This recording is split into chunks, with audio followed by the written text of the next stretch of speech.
Our constitution states, quote, "We the people of India," not "we the people of this or that belief, or this or that belief in this or that religious text." No, our constitution is very clear. It is "we the people of India, having solemnly resolved to constitute India into a sovereign, social, secular, democratic republic." This constitution was adopted in 1950. The RSS always said, right in 1950 itself, they would have preferred the Manusmriti because the Constitution of India, according to them, was not Bharatiya enough.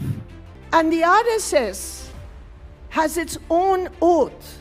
When any citizen joins the RSS, they have to take an oath. I will read it out to you.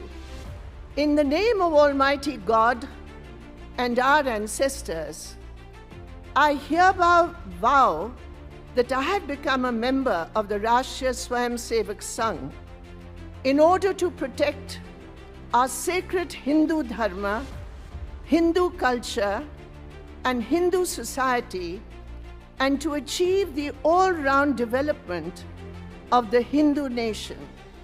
I will do the Sangh's work sincerely, with a selfless mind and with all my body, heart, and wealth. I will observe this vow all my life."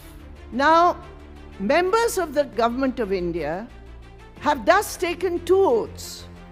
One oath is the oath they took as members of the RSS.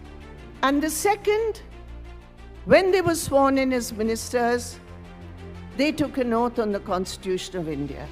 There is not only a stark contrast between these two oaths, which is not just of academic interest, but has a direct bearing on policies of the government, on practices of the government, and an ideology of the government, which is supposed to be according to the Constitution of India. So there's a conflict of interest. The question we have to ask today, and this is a question to the Prime Minister, to the Home Minister, and to senior leaders of the government who have taken the oath of the RSS.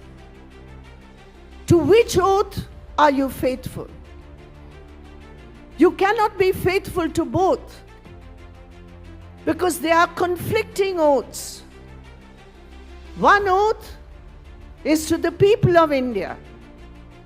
The other oath is to the believers of a particular faith. So how do you resolve that conflict? And do you resolve it at all? Or is it the cause and the core of the aspect of bulldozer politics that today it is precisely because the oath on the Constitution is not paramount, it is the oath to an extraneous organization which is paramount, which gives rise to the whole concept of bulldozer politics.